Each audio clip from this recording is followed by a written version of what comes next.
जी बेटा, अस्सलाम वालेकुम। सब कैसे हैं स्टूडेंट्स? क्या आपको मेरी आवाज़ आ रही है? अगर आ रही है तो प्लीज़ रेज योर हैंड्स।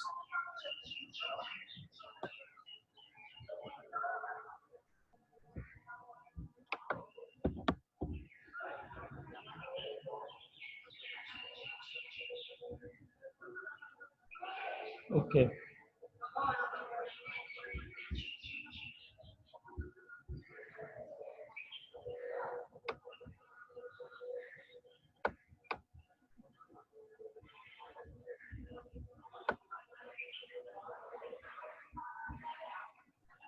अच्छा, आज के लेक्चर पे चलने से पहले कल जो प्रीवियस लेक्चर है उस पे बात करेंगे। कोई भी स्टूडेंट प्रीवियस लेक्चर्स के बारे में बताएगा कि what we were discussing and what we have to discuss next. इसके बारे में कोई स्टूडेंट बताना चाहे तो हैंड रेज करें।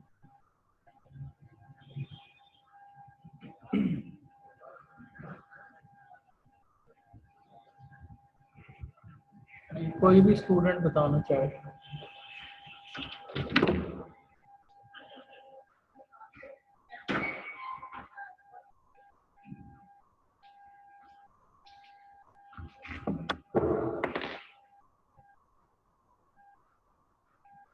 जी बेटा, रेज योर हैंड्स अगर कोई बताना चाहता है कि लास्ट लेक्चर में हमने क्या डिस्कशन की और अब आज हमने क्या करना है।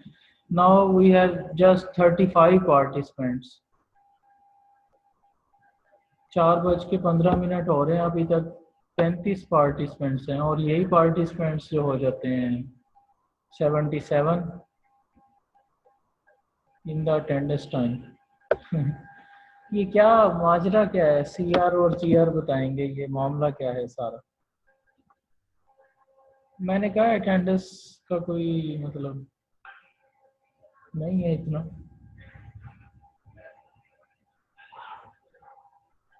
अटेंडेंस तो वैसे भी सीआर ने लगानी है।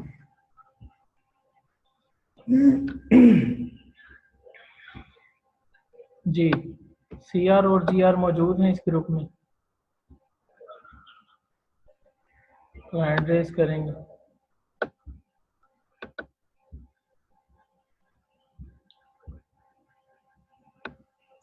Yes sir. जी सीआर साहब, ये क्या मामला है? अगर लेक्चर स्टार्ट है तो 35 पार्टिसिपेंट्स हैं, जब लेक्चर एंड होगा तो फिर 77 होंगे।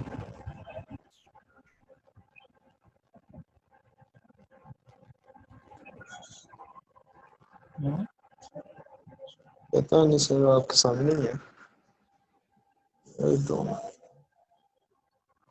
इनकी लगा दिया करो यार अटेंडेंस सारों की। मीटिंग स्टार्ट हो गई। इनकी अटेंडेंस सारों की लगा दिया करो। अटेंडेंस का ही है ना मामला, अगर अटेंडेंस लगवाने आते हैं।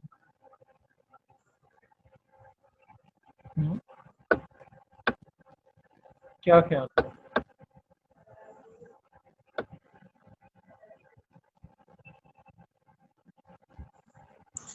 जैसे आपको सब बेहतर लगे।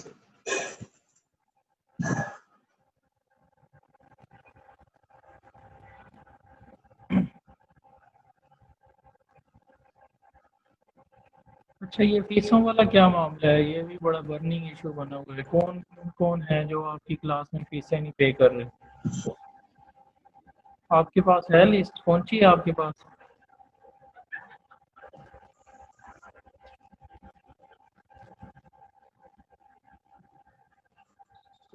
फीस तो पे 700 फाइन लगा रहे हैं वो। जी, कौन सी सर? फीसें मैंने कहा कौन कौन सी लिस्ट के मुताबिक कौन कौन से स्टूडेंट्स हैं? फीस तो सर आज भी बहुत सारे बच्चे जो जमा करवा के गए हैं फाइन के। जी, नहीं सर, अभी तक लिस्ट। क्योंकि अब बड़ा सख्त किस्म का वो आ गया है हुक्म जब से ना,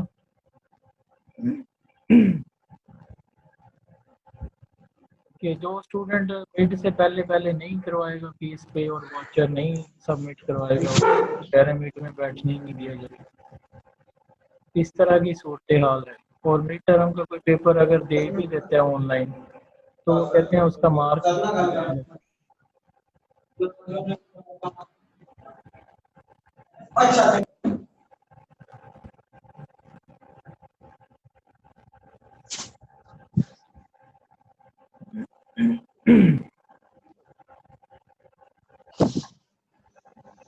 सर आवाज की आपको समझ नहीं लगी, क्या कहा आपने? कट गई थी।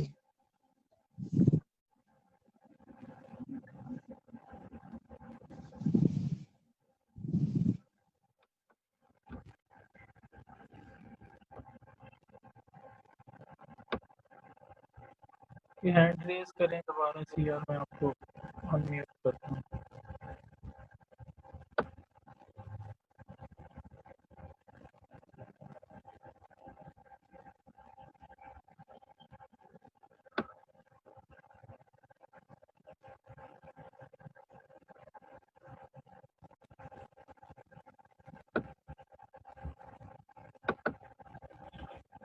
जी आप बोलें।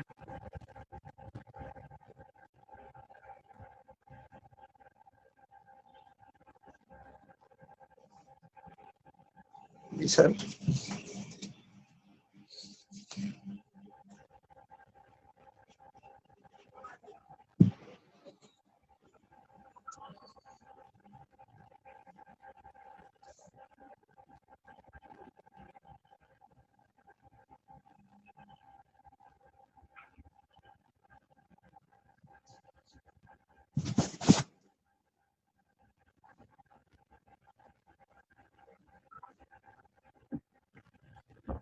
जी फीसों का क्या इशू है, क्यों नहीं जमा करवा रहे फीसें स्टूडेंट?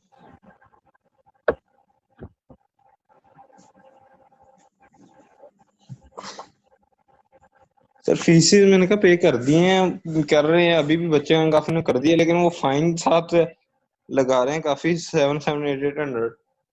तो फाइन का तो वो नहीं सरकारी बच्चे अभी कह रहे हैं पे सरकारी करो। नोटिफिकेशन आया ना फाइन का।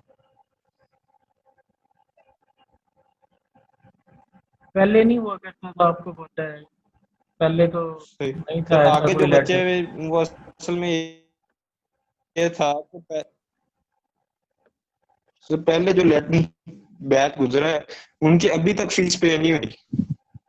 हम्म। कुछ दोस्त ऐसे हैं वो यानी कि क्लियर हो चुका है सेमेस्टर, अब कर रहे हैं वो पे फीसेस। नहीं नहीं, हमने उनको तो नहीं ना देखना सी यार, हमने तो अपना मतलब उनके साथ इतनी अपना करना। रिलैक्सेशन है और हमारे साथ ये है कि हम लेट फीस भी अगर। वक्त के साथ साथ ऑर्डर्स और आते हैं ना, आपको सर पता वही ही है। बात कर रहा हूँ ना कि उनके साथ तो इतनी रिलैक्सेशन थी कि उनका उनके तो सर साथ कम से हमारा कम क्या उनको ये चाहिए कि कंपैरिजन। फाइन तो ना करें, चले हम फीसेस जो है सबमिट करवा रहे हैं, ये तो अब फाइन भी एक्स्ट्रा डाल रहे हैं हम पर। फाइन का या तो आपको लेटर ना मिला होगा सर वो कंपैरिजन की बात नहीं की जा रही, इन वैसे हम ये टाइम। कह रहे हैं कि पहले जो स्टूडेंट्स को इतनी रिलैक्सेशन दी जा रही है। नहीं नहीं, फाइन का लेटर आपको जो ऑफिशियल लेटर नहीं मिला इन टाइम, फीस यानी कि फाइन होने से पहले नहीं बताया गया आपको? तो वो 15 दिनों के अंदर उसमें ये 10 से 15 दिन है आपके पास, जल्दी जल्दी फीस पे करवाएं, वरना आप उसके बाद पर डे फाइन लगा रहे हैं। हम्म। वो सिर्फ 15 डे दिए हैं हमें फीस पे करवाने के लिए। और सर आपको भी ये बेस्ट पता है कि इस वक्त जो कोविड की जो कंडीशन है, हम्म। जल्दी फीस अरेंज करते हैं। तो फिर आपकी हुई है डायरेक्टर साहब से अब हुई है बात? मेरे पास दोस्त ऐसे भी हैं जिन जब फीस पढ़ा रहे हैं स्कूल में होने की वजह से वो प्रिंसिपल उनकी फीस ही नहीं दे रहे, तो जब उनको नहीं मिल रहा वो फीस नहीं दे रहे। वो कितने केसेस हैं जो स्कूलों में पढ़ा रहे हैं, वो तो थोड़े ही होंगे।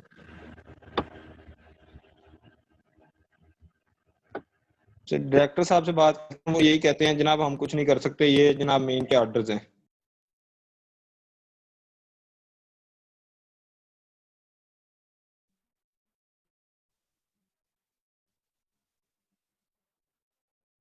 नहीं थे। अब आपके एडमिशन्स भी ऑनलाइन है, वाउचर्स भी ऑनलाइन बनते हैं, और वो डेट अगर वहाँ पे सेट कर दी जाती है कि इस डेट से इनको फीस कंसिडर कर ली जाए, तो फिर उस डेट के बाद तो फाइन होना ऑटोमेटिकली शुरू हो जाएगा ऑनलाइन। तो इसलिए इसको थोड़ा सा सीरियसली देख लें, अगला सेमेस्टर आपका आखिरी है, इस बार भी जो है ना फीसें अर्ली सबमिट करवाएं। तो डायरेक्टर साहब से अगर आपकी बात हुई है तो फिर तो उनकी बात माननी चाहिए ना, क्या ख्याल है शेयर?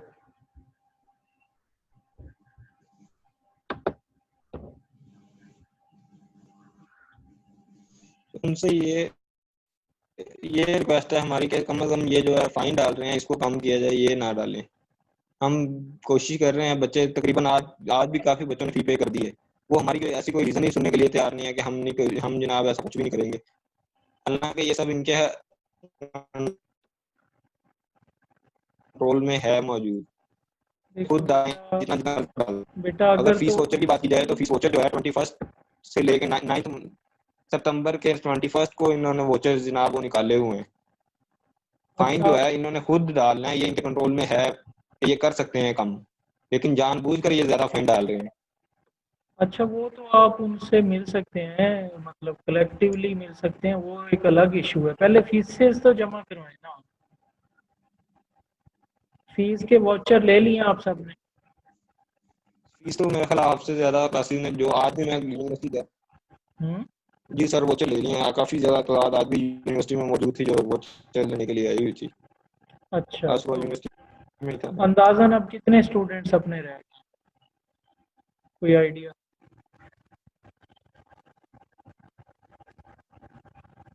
बॉयज में से मैक्सिमम जो बॉयज थे ना, उनमें से मैक्सिमम स्टूडेंट्स ने जो फीस पे कर दिया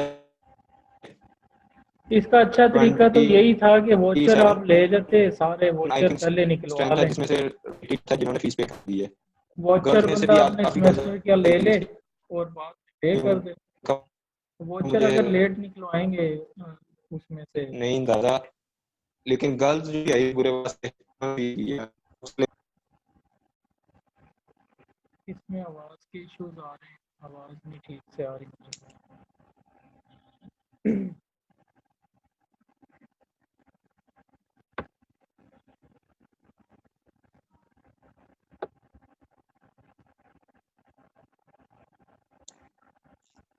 चलें सीआर, ये ना क्लास के बाद आप मेरे पास यहाँ आना कैंपस, फिर बात करते हैं क्या मामला है। यहाँ ठीक से आवाज़ नहीं सुनाई दे रही आपको?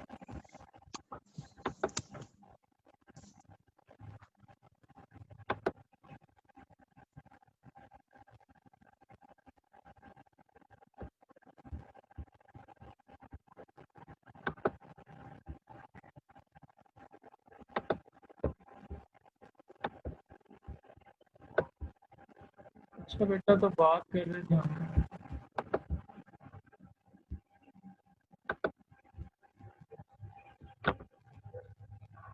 डुअल स्पेसेस की, ऐसे ही है ना?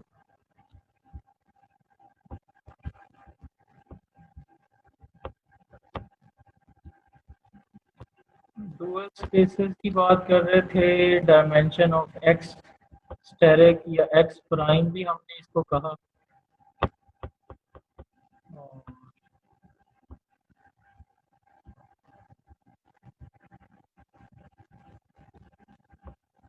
ये लीनियर ऑपरेटर्स की बात कर रहे थे हम, लीनियर फंक्शनल्स की।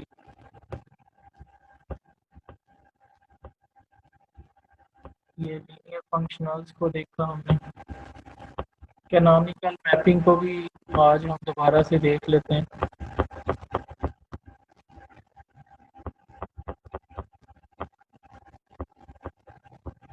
ये डुअल स्पेस हमने बात की।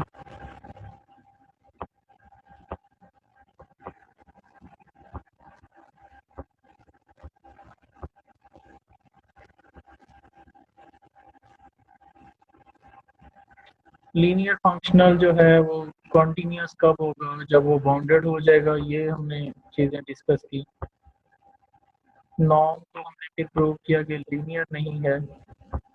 डेफिनेट इंटीग्रल को देखा हमने। कंटिन्यूअस फंक्शंस की स्पेस को देखा, L L P L two को भी देखा हमने, उस पर ऑपरेटर डिफाइन करवाए। फंक्शनल्स जो हमने डिफाइन करवाए। फिर आपको पता है हमने एक्सटेरिक याद होगा आपको, एक्स प्राइम देखा, उसके बाद एक्स डबल प्राइम देखा हमने, इसका नाम लिखा हमने डुअल स्पेस, और इसका नाम हमने रखा second dual space, second dual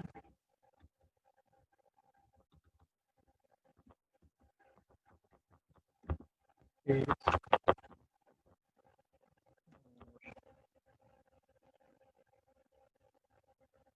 दोनों में फंक्शनल्स पढ़े हुआ करेंगे, ये भी हमने लास्ट लेक्चर्स में काफ़ी डिस्कस किया था। उसके बाद हमने इसको प्रूव किया लास्ट कोर्स में, लास्ट सेमेस्टर में इसको हमने प्रूव किया था कि ex prime is a vector space, और इस कोर्स में आज जो हमने इसको प्रूव करना है एक्स प्राइम को या एक्स टेरिक को या एक्स, इसके नाम जो भी रख लें, asterisk is a norm space. एक तो ये प्रूव करना है और दूसरा ये प्रूव करना है कि ex prime is a banana, ex prime को बनाना स्पेस प्रूव करना है और एक्स प्राइम को नॉर्म स्पेस पहले तो प्रूव करना है, फिर बनाना स्पेस प्रूव करना है। सिमिलरली एक्स डबल प्राइम को भी हमने इसी तरह से प्रूव कर, इसके भी सारे वही थ्योरम्स। ठीक है, ये आज का हमारा टॉपिक है और इससे रिलेटेड जितने भी थ्योरम्स हैं वो करने। इसका थोड़ा सा स्ट्रक्चर देखिएगा, स्ट्रक्चर में उसने बताया हुआ है, स्ट्रक्चर को देखते हैं।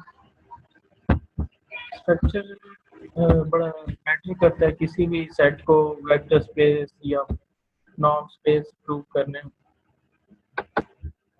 ये है मैट्रिक्स स्पेस या वेक्टर स्पेस, इसके एलिमेंट्स की शक्ल इस तरह की होगी, ये इनपुट है, ये डोमेन है। उसके बाद एक्सटेरिक के एलिमेंट्स की किस तरह की शक्ल होगी, एक्सटेरिक के एलिमेंट्स आपको पता है, एक्सटेरिक में asterisk is the set of all linear functionals on X. तो किस तरह के होंगे बेटा ये set of all linear functionals, asterisk में एलिमेंट्स किस तरह के पड़े होंगे, जनरल एलिमेंट उसने दिखाया हुआ है, F stands for linear functional here, और एफ ने ऑपरेट होना है ऑब्वियसली, अगर एफ ऑपरेटर है तो ऑपरेट ही होना है उसने, ऑपरेट किस पे होना है, capital x vector space norm space के किसी एलिमेंट पर। और इसी तरह एक्स डबल स्टेरिक जो है, एक्स डबल स्टेरिक भी एक लीनियर फंक्शनल्स का सेट है, क्योंकि हम इसे वेक्टर, इसको प्रूव कर चुके हुए होंगे वेक्टर स्पेस। जब आपने एक्स स्टेरिक को वेक्टर स्पेस कर दिया है तो फील्ड, इसका भी कोई ना कोई फील्ड होगा, और फील्ड वेक्टर स्पेस से फील्ड के ऊपर एक और आप फंक्शन डिफाइन करवा दें तो फंक्शन से निकल के क्या बन जाएगा, functional. A linear operator from a vector space to its field is called functional, और linear भी हो जाएगा, ये सारी चीजें हम इसमें देख लेंगे। We can obtain a G belonging to X double steric which is linear functional, which is linear functional on X, और ये उसने उसका बनाया हुआ है कि इस तरह से ऑपरेट होना है जी ने। जी ने किसके एलिमेंट पे ऑपरेट होना है, यू कैन सी जी ने ऑपरेट होना है एक्स स्टेरिक के एलिमेंट्स पर, और बना के हमें क्या देना है, जी बना के क्या देना है हमें,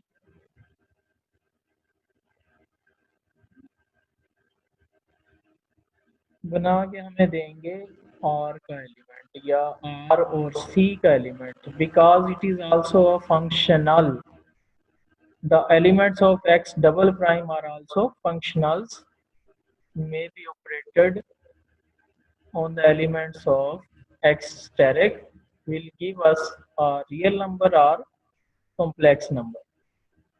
ठीक है, और ये फार्मूला इस फार्मूलेशन इसकी बनाई हुई है। उसके बाद कहते हैं the subscript x is a little remainder that we got g by the use of a certain x belonging to capital X। The reader should observe carefully that here f is the variable whereas x is fixed। हाँ, यहाँ पे f variable है और x fixed रहेगा। Keeping this in mind he should not have difficulties in understanding our present consideration। So gx as defined by 4 is linear, this can be seen from this equation।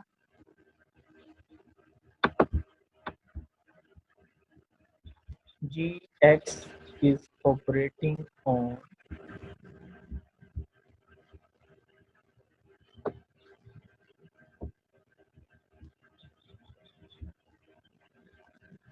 gx is operating on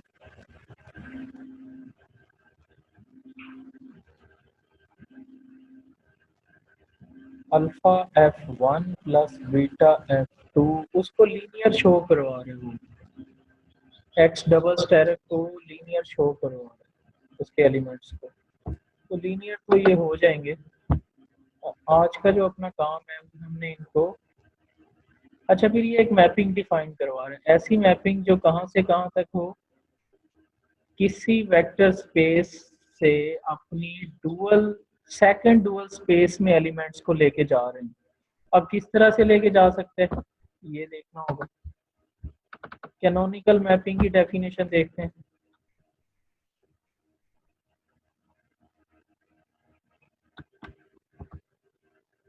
canonical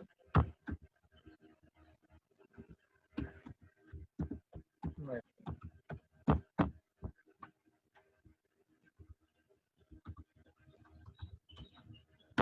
जी बेटा हमारे पास है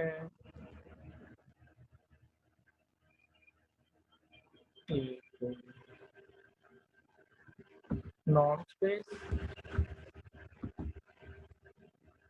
non space वैसे तो vector space भी काफी था, लेकिन चूंकि यहाँ पे हम नॉन पे काउंट कर रहे हैं तो नॉन स्पेस कंसीडर कर लें। नॉन स्पेस है और एक्स प्राइम आपको पता है उसका क्या बना चुके हैं हम, dual space, algebraic dual space भी कहते हैं, और एक्स डबल प्राइम भी बना चुके हैं। और इसको इसके बारे में आपको पता है ये किसके इक्वल होता है, set of R linear functionals on X. Similarly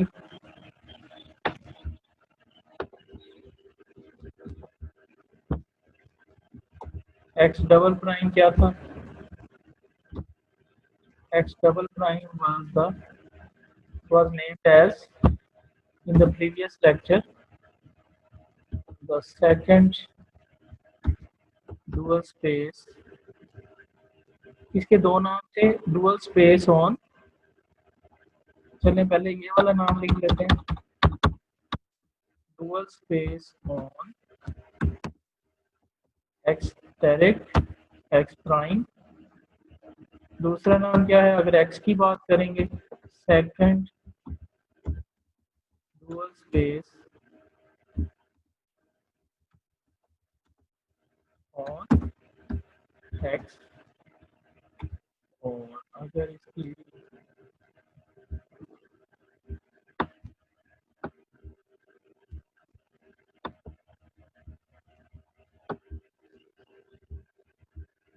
तो इसको क्या कह सकते हैं,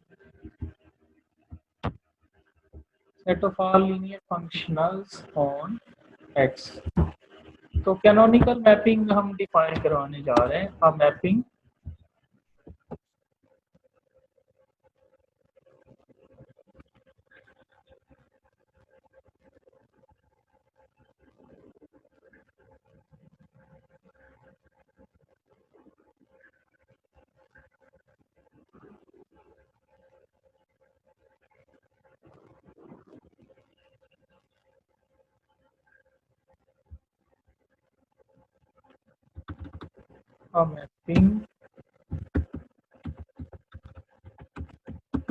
from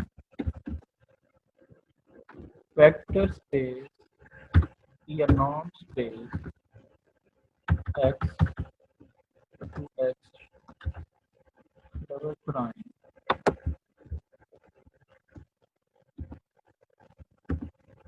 is called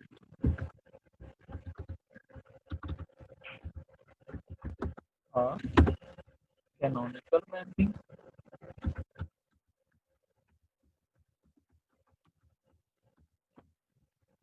If the following axioms are satisfied। अब हम इसको देख लेते हैं। सी से डिनोट करवाया हुआ है उसने मैपिंग को। हमने इसका नाम यहाँ पे क्या रखा हुआ है, मैपिंग X to X। चले कोई नाम नहीं रखा हुआ।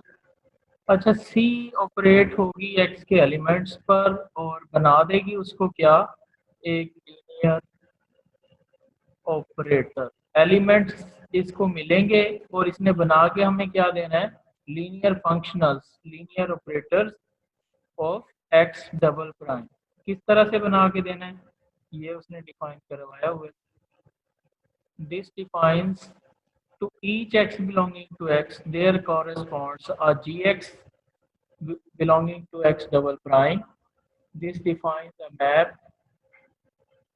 C named as C from X to X double steric या double prime, which may be mapped as। और किस तरह से हमें देगा ये आंसर, इसने इस मैप ने लगना किस पे है, सी ने ऑपरेट होना। इसका नाम सी रखा हुआ है, चले हम भी यहाँ पे सी रख लेते हैं। सी ने ऑपरेट होना है जी किसके एलिमेंट्स पर, और बनाना क्या है, बना के क्या देना है, लीनियर फंक्शनल। इसको इंडेक्स में लिखा हुआ है, हम इसको वैसे लिख लेते हैं जी। और फिर ये प्रूव क्या करेगा कि सी जो है लीनियर है। ये लीनियर, आपको लीनियरिटी का पता है किस तरह से प्रूव करते होते हैं। लीनियरिटी प्रूव की हुई है, पहले मैपिंग डिफाइन करवाई है, फिर उसकी लीनियरिटी प्रूव की है। C is also called the canonical embedding. Embedding भी वही मैपिंग की सेंस में ही लेते हैं इसे, of X into X steric। To understand and motivate this term, we first explain the concept of isomorphism।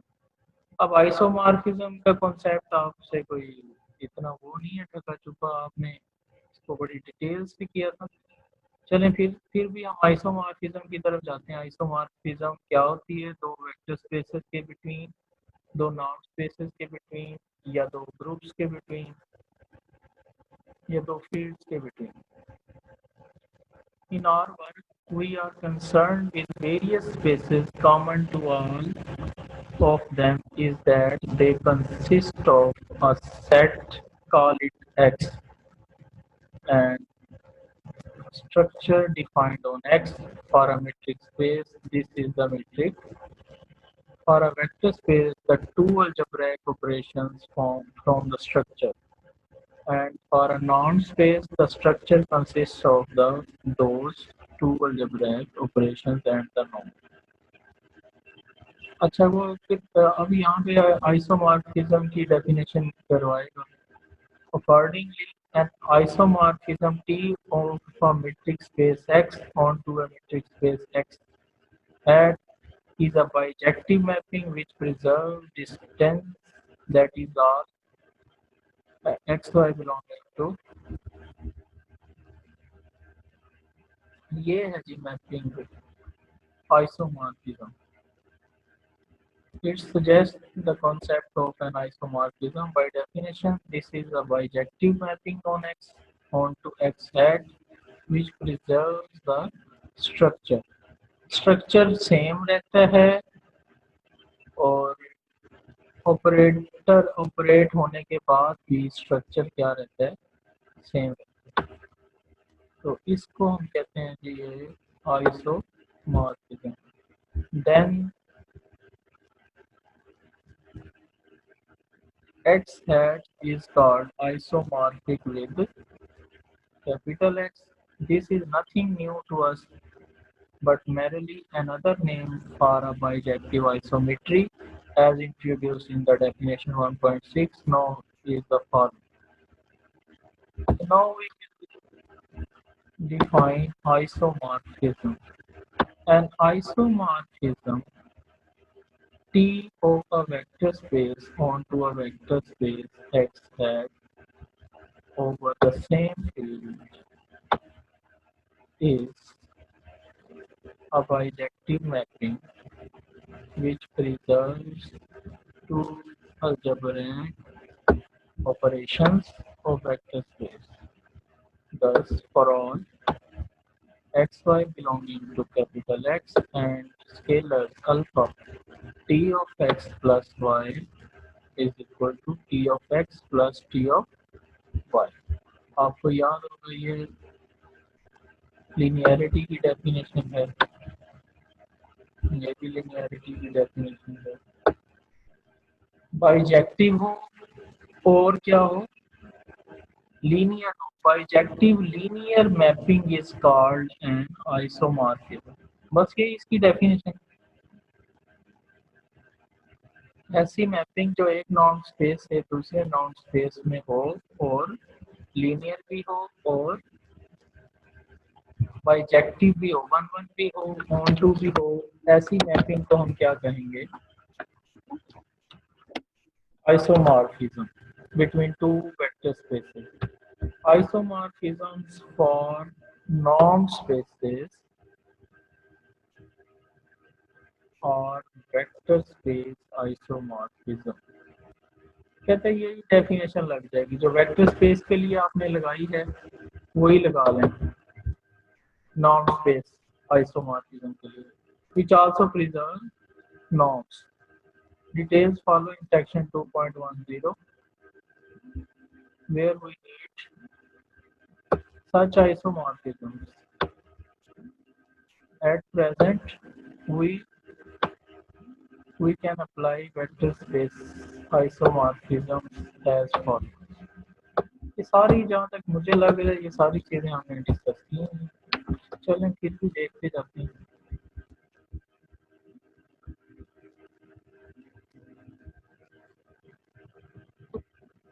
अब वो कहता है it can be shown that the canonical mapping C is injective since C is linear.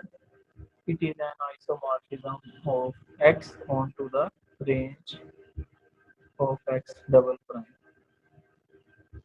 If X is an isomorphic with a subspace of a vector space Y, we say that X is embeddable in Y. Hence X is embeddable in X double style. ये तो वही सारी चीजें। अच्छा, next है अलजेब्राइकली reflexive क्या होती है। इफ C इज सर्जेक्टिव, यानी कि कैनोनिकल मैपिंग अगर सर्जेक्टिव हो जाती है, ऑन टू हो जाती है,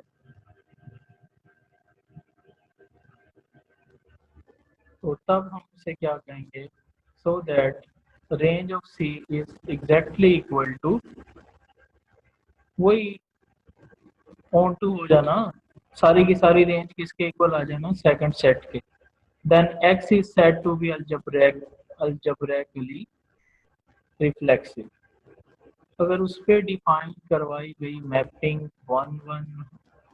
ऑन टू हो जाए तो हम उस स्पेस को क्या कहते हैं, algebraically reflexive.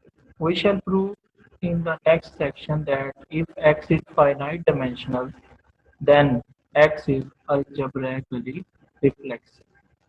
A similar discussion involving norms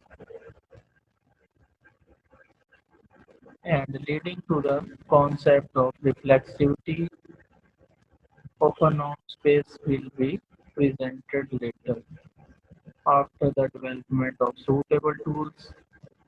चलो इसको हम अब हमारा जो अगले टॉपिक की तरफ इसको एक्सटेंड करते हैं। इसकी सारी एक्सरसाइजेज आप करेंगे जो भी इसके रेलिवेंट हैं। नेक्स्ट हम चलते हैं